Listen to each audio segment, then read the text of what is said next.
வணக்கம் சொந்தங்களே! இன்னைக்கு நம்ம சேனல்ல பார்த்தீங்கன்னா, ஜான் டீர் 5045 டிராக்டர் சேல்ஸ்க்கு வந்திருக்கு. வண்டி பார்த்தீங்கன்னா 2018 மாடல் 19ல வந்து ரெஜிஸ்ட்ரேஷன் பண்ணியிருக்காங்க. 45 ஹெச்பி வரும். 3200 மணி நேரம் ஓடியிருக்கு. 2வது ஓனர் வண்டிங்க. Power steering, oil brake, dual clutch ஆப்ஷனோட அவைலபிளா இருக்கு. டயர் பார்த்தீங்கன்னா, பேக் டயர் ஒரு 40% இருக்கு. ஃப்ரண்ட் பார்த்தீங்கன்னா ரீபில்ட்டுங்க. 90% கண்டிஷன்ல இருக்கு. எக்ஸ்ட்ரா ஃபிட்டிங்ஸ்ல பம்பர் மட்டும் இருக்குங்க.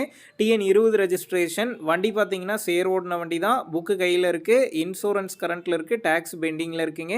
வண்டி இருக்கக்கூடிய லொகேஷன்னு பார்த்தீங்கன்னா, கடலூர்லேருந்து 2 கிலோமீட்டர் தொலைவில் தாங்க இருக்குது. நம்ம சேனல்ல உங்களுடைய விவசாய கருவிகளை சேல் பண்ணணும்னு நினச்சிங்கன்னா, நம்ம சேனல் எபோட் பேஜில் என்னுடைய கான்டாக்ட் நம்பர் இருக்கு. நீங்க என்ன நேரடியா தொடர்பு கொண்டு உங்களுடைய விவசாய கருவிகளை நம்ம சேனல்ல சேல் பண்ணிக்கலாம். இந்த வண்டிக்கு விலைன்னு பார்த்தீங்கன்னா, ரூ. 3,76,000 சொல்லியிருக்காங்க. இந்த விலை பார்த்தீங்கன்னா, நேர்ல வந்து பேசும்போது சின்ன வித்தியாசத்தில முடிச்சுக்கலான்னு சொல்லியிருக்காங்க. டிஸ்கிரிப்ஷன்ல ஓனருடைய கான்டாக்ட் நம்பர் தந்திருக்கேன். தேவைப்படும் நண்பர்கள் கான்டாக்ட் பண்ணி நேர்ல போய் ஓட்டி பார்த்து வண்டி எடுங்க. புக் பேப்பர்லாம் கரெக்ட்டா இருக்கான்னு செக் பண்ணி பார்த்துக்குங்க. ரொம்ப லாங்ல இருந்து போறீங்க அப்படின்னா, அதிக அமௌண்ட் போட்டு அட்வான்ஸ் போட வேணாம். மினிமம் அமௌண்ட்டுக்கு அட்வான்ஸ் போட்டா போதும். உங்க நண்பர்கள் யாராவது ஜான் டீர் 5045 டிராக்டர் கேட்டிருந்தா அவங்களுக்கு இந்த வீடியோவை ஷேர் பண்ணுங்க. யூஸ்ஃபுல்லா இருக்கும்.